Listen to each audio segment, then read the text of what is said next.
What's going on, guys? My name is Tom from Dreadlabs, and today I redesigned Playboy Carti's Whole Lotta Red album cover. Dreadlabs. So it's December 22nd as of today, and I think today or yesterday Whole Lotta Red's album cover got released on Instagram and Twitter. And a lot of people have been messaging me my thoughts on it and what I thought it looked like. And to be honest, I didn't really feel it. It's I get where they're coming from, but it kind of looks like they use the Illustrator function image trace and just called it a day. So today I thought it might be fun to show you guys how I made this cover. I'm showing you a little bit about my process here and what I use, and I try to explain as much as possible. So yeah, let's just dive into it. I know that it's a reference to a slasher magazine cover from the 70s or the 80s or something. So that being said, I thought it might be cool to do some kind of like horror themed album cover still. So I already picked out a picture that I want to use. It's a photo shoot that I think he did for GQ. Yeah, as you can see, there's a watermark in the, down there. Alright, so as you can see, it's not really I have to scale it up a little bit, but we're gonna mess around with the quality later, so it's not too bad to do it like this for now. Just a disclaimer, this is the way that I'm doing this now is not okay, but I am going to Photoshop the watermark away, but that's because this is a personal project only.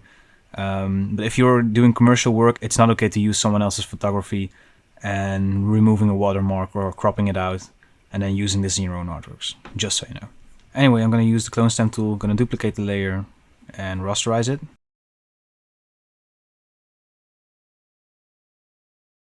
So the way I want to approach this is I have some designs, and I've seen some designs by Rocket9 Design. I'll show you the Instagram real quick. And basically they do a ton of cool cover artworks and it's like airbrush themed, as you can see. So I thought it might be cool to do something in this style and a little bit like a horror movie like here and see if we can do that. So let's just group this one and call it photo. So the first thing that I want to do is actually make the picture a little bit warmer. It's a little bit exaggerated at this point, but it's supposed to be a little bit exaggerated as well.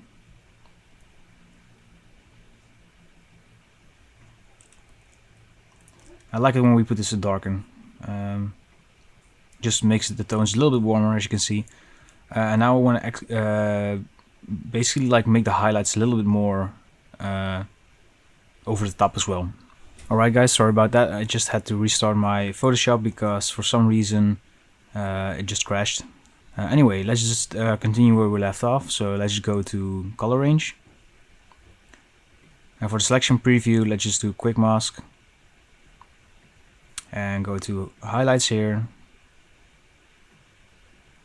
Now we can actually see what the highlights are and how much we're going to select it. So I think this is a fair amount, yeah. Alright, so now that we have that, let's just duplicate the photo here and mask this out. We can just apply the mask to one of the photos here, and then we can just drag it out and delete the rest here. So as you can see, this is the only part that we have. And with the mask here selected, I want to blur the selection out a little bit. Like 4 pixels should be fine. And as you can see, once we use like a curves on here, the highlights will get accented a little bit better, so you can just see like these white edges of shine everywhere in the highlights, and that's what we want. I'm gonna do the same thing with the shadows. And this is basically to up the contrast of our picture a little bit so that it looks like a fake airbrush artwork. So let's just duplicate the photo one more time. Let's just group this first and call this highlights. And then we'll call this shadows. I'm gonna make sure that we remove the highlights for a second so that we can freely select here our shadows with the color range option. So here we're gonna just select shadows, and as you can see, we can just select the range here. And because the photo is kind of dark, you can see that we select a lot here, so we want to make sure that we only have like the shadows of his jacket here and of his pants and stuff. And it's doing it again. My color range option just makes my whole Photoshop for some reason unresponsive. So let me do this all over again, I think, and I'll get back to you in a second. Alright, so we successfully created a selection of all of the shadows. Fortunately, let's just mask this, put it into a group what we call shadows, and we can just put a curves on there and make sure it clips to only the shadows layer here. We can make that darker, and let's not forget to blur the selection just a little bit. So let's go to Gaussian blur, and with the highlights and shadows we created a whole lot of contrast. Let's just do a subtle airbrushing on some of the textured parts here, because we want to make it smooth, and afterwards we want to texture it. So yeah, let's call this highlights and shadows.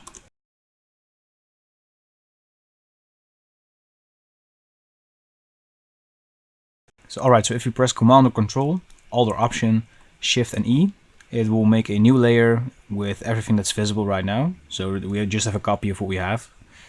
And I'm going to go to Filter here, Blur, Surface Blur. And you got to play around with the settings a little bit, but you want to have the details gone, basically, like as you can see here in the menu. But you want to preserve like the major details, like his eyes and stuff. So I feel like a radius of 17 and a threshold of 15 pixels is actually enough. But yeah, as you can see, this looks way too fake. So with the soft light here, I feel like the contrast is just a little bit too much. So maybe if we lower down the opacity a little bit, can get back some of the light values here. And yeah, I think we should be good with that. So let's just call this airbrush.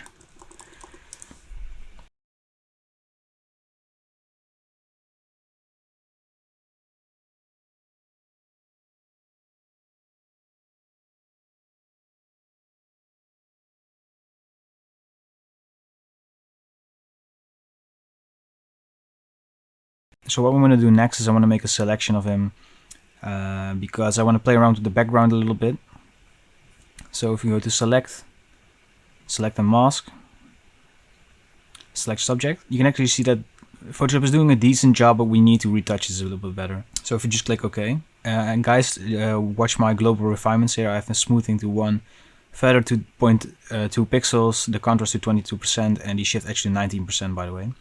What I mainly want to remember is the feather here, because I'm going to do some custom selections after this and I want to feather it in the same way. So if we click OK, and I'm just really roughly selecting his hair here.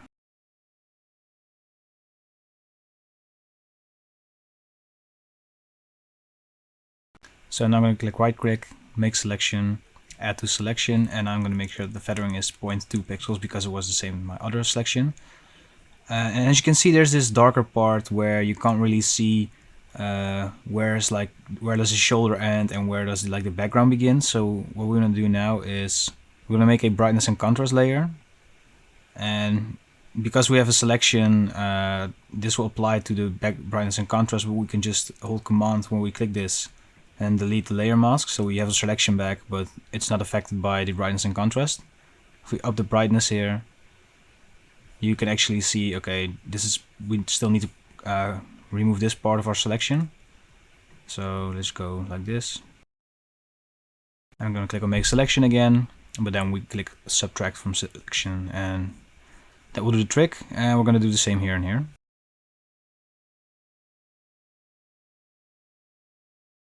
Alright, I think we should be fine with the selection. We can group all of this together, make everything visible again, and then we're just going to mask him out.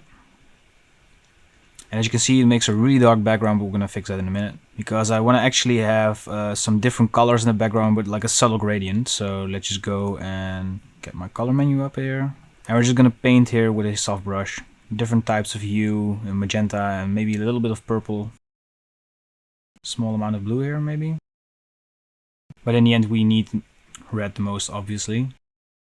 Right, so now we have this as a background, and I want to blur this a little bit better so that it blends a little bit more with all the colors. So something like 100 pixels should do it. And we're going to create a solid color, which will make it almost black, like a really dark gray, and put it at the bottom. And now we lower the opacity of the background here. And as you can see, because of the harsh contrast that we added to our picture here, I think it's a good idea to grab some parts of the background and just put them on there, but with a lower opacity maybe. So if we just duplicate this and remove the layer mask, but then we just lower the opacity.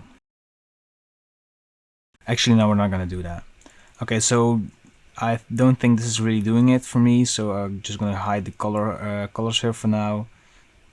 And I'm going to go and grab a gradient instead of a black background. Alright, so now I want to go and see if we can do something with the typeface. I know it looks bad at this moment, guys, but I want to fix it in post a little bit later, because we're going to add textures and an airbrushing effect, and then it might all go a little bit better than it looks now. So I'm going really for a handwritten font here, something like this perhaps. Looks alright, but I think we need something better, so I'm just gonna browse Adobe fonts for a second.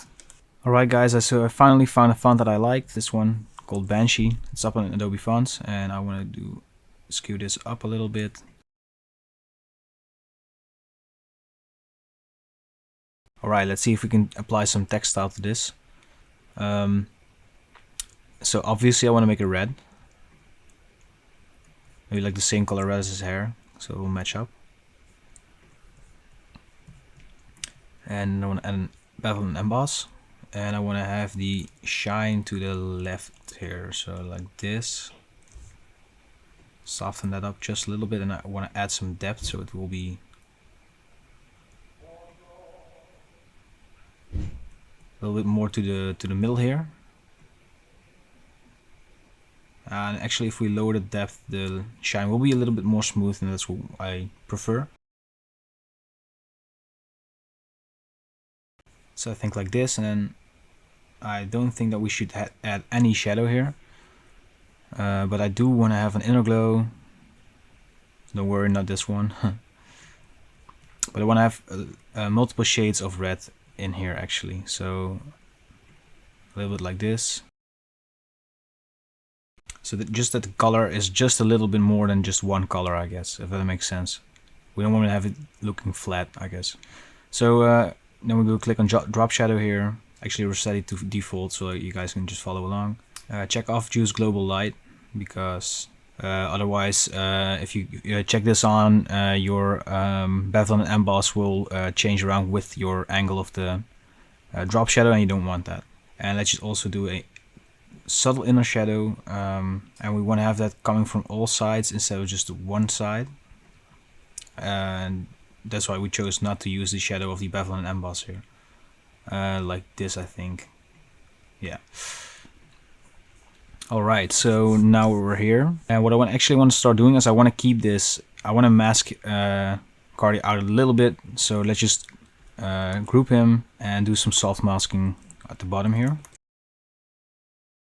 And I want to do it on his hair too, as if his hair is like kind of fading in the darkness, I guess. If that makes sense. Actually, I'm going to remove the gradient and keep it at a color fill and keep that black fully, like this. And we can remove the color overlay. I don't think we're going to do anything with that. So let's put it here. And then I think I want to have the title at the top in the middle as well.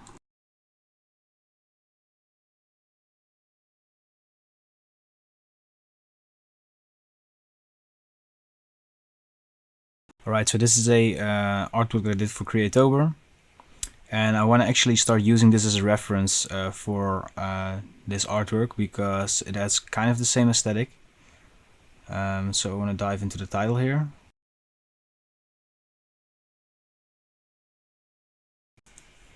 Okay, so I just copied some of the layer styles and just resized them accordingly, and I'm going to actually put this to the back here, so that his head will kind of overlap the title here. I like that.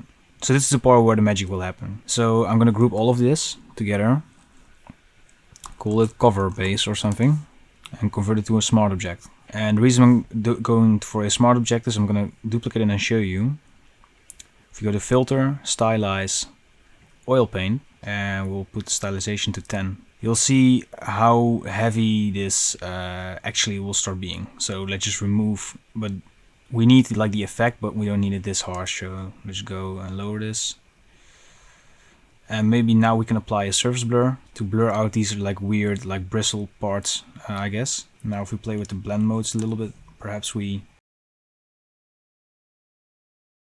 Okay, so his face is really softened up now. What I want to do now is I want to add some lightning. And I have a lightning brush pack here.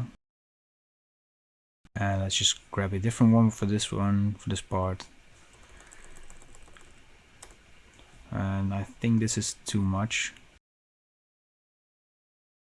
And we can just mask out a little bit at the bottom here. That's the easy part about this lighting. If you can just mask them out and you don't really see, because yeah, let me show you. Doesn't really look that weird, I guess. Let's call this lightning. So let's just apply the mask here. Now we have the lightning layer, and we'll duplicate the lightning layer and blur this. And I think 30 pixels or something should be fine. And if we then put this into put a color overlay on this with Carti's hair color. Yeah, alright. So if we duplicate this, the glow will become a little bit more intense, and we can just rasterize these. Alright, so the first thing that I want to do here is I want to add some grain. And I have a Photoshop action for that. Basically what I'm doing is I'm making a 50% gray, go to filter, add noise, and then I'll have a gray layer with noise. And let's see what we can do with the blend modes here. I think something like this really is what we're looking for. What I do see here with his hair, I want to mask some of that out a little bit. So I'm going to go back into the cover base. And here we have the mask part going on, so let's grab a soft brush again and kind of like mask his hair out so it will fade into the darkness. And with his name being there in the way, I think I should mask a little bit of this too, so it doesn't, so it still kind of looks like it's like buried. So let's just group the text here so we don't affect the layer style, and basically like mask out this part here. It looks kind of weird here, but because the background is almost the same color as the black parts of his hair here, you probably won't see it immediately. Oh yeah, right. So as you can see, it's kind of like looking better here, but I want to do this edge as well. So let's dive back into it. And actually how I'm going to do this properly is I'm going to go and make a black background here. Alright, I think we should be fine now. Good. So now let's call this noise layer and maybe lower the opacity a little bit. And then we can up the color fill and maybe make that a little bit less gray or less black. Like this. Alright, so so they want to do some small coloring experiments. And I'm gonna show you those in like fast forwarding because I'm not sure if this is gonna do anything, yes or no. But I want to show you the process anyway.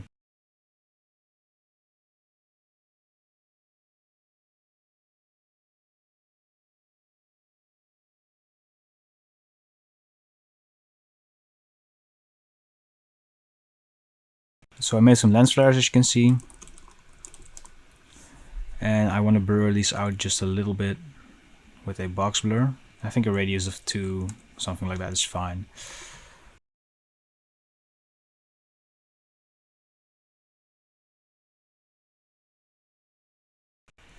Alright, so what I did now is I basically duplicated this base cover and gave it the color overlay and blurred it so they will make a glow.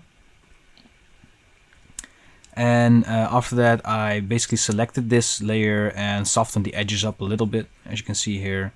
And I softened these edges up because that will look a little bit more realistic if you would say that this would be painted or airbrushed. So I think I'm gonna go and recolor the lightning to a little more yellowish color or something. Maybe like match up with the title, or maybe some cyan, because cyan and red kind of match well in my opinion. Let's go with the yellow, but I want to mask the lighting out just a little bit when it touches the text. like this, and I want to mask this one out as well. Alright, for the final step, what I want to do is I am actually going to put this in a plugin called InkLab by Black Market and see if we can use some cool print effects for this and make it look like it's actually printed on paper. So I'm going to open up InkLab here. I am going to stick with the CMYK channels for now. For the process, I'm going to click Advanced and use a halftone screen and up the density to about 25. Under Advanced, I'm going to type in 150 dpi. The texture, I want to have some worn copy paper and see where this gets us. Right, so I kind of like where this is going, but I have some adjustments to make. So first of all, the blend mode is a little bit too much, and I think that's because of the noise that we also implemented. So let's just do another run without the noise and we'll put the noise on top. Alright, so that looks a little bit better, I think. Yeah, if you look at this one and this one, let's just delete the old one and put the noise on top here. See what happens. And I think I'm going to go into the InkLab process here, go into the separations and basically make the blending a little bit less apparent. If we zoom in here, you can see that it's actually all halftone. And I might actually want to do another run here, but maybe without with the density a little bit lower. So maybe if we put the density to like 16. Alright, so let's go into the blending again. And let's see. No, I actually like the other one. Add the noise. It's a little bit yellowish now. So let's see if we can do something about that. So basically this is just me playing with the colors. So what happens if we make our cyan channel orange, and what happens if we make our yellow channel something blue. And I actually like how this looks because it gives us that like vintage horror vibe. So let's just refine this a little bit. And now on top of here we can just use a hue saturation layer, so we don't have to like experiment a lot with separations. And grab the blues here and make sure this hair is still red. I want to really saturate those cyans. But then again, I want to I don't want to recolor his face too much, so let's just go and mask his face out and do a separate one for his face.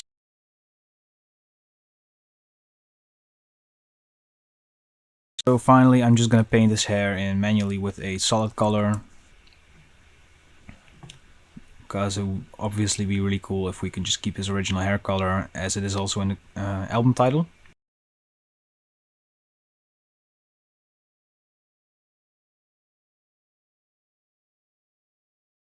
Alright, so the last thing that I want to fix is I want to give his skin tone a little bit more of a more natural color. I know it kind of fits the horror vibe now because it kind of looks like a vampire now or something. But I want to make it a little bit more natural. So I'm just gonna use a warming filter, and I'm just gonna go and invert the layer mask and then just paint in where his skin is.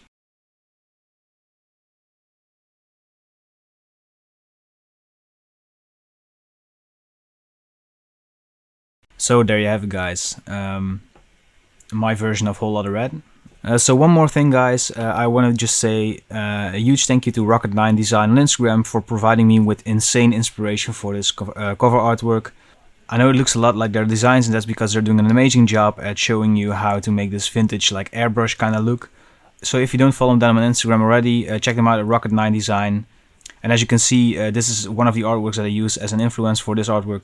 So check them out on Instagram at Rocket9 Design. Let me know what you think about this in the comments, and if you have any suggestions for redesign, please let me know as well. You can also join us on Discord, and I want to thank my patrons for supporting me in this video. So thanks to my patrons, I am able to create more content for you guys, more tutorials, more videos, more guides, and more products. So if you don't know, as a patron you'll get access to all of my project files, including this one, as well as a 15% discount in the Dreadlabs web shop and some Discord privileges. So thank you guys for watching. Let me know what you think about the cover in the comments. Don't forget to subscribe, and I'll see you guys in the next video. Bye.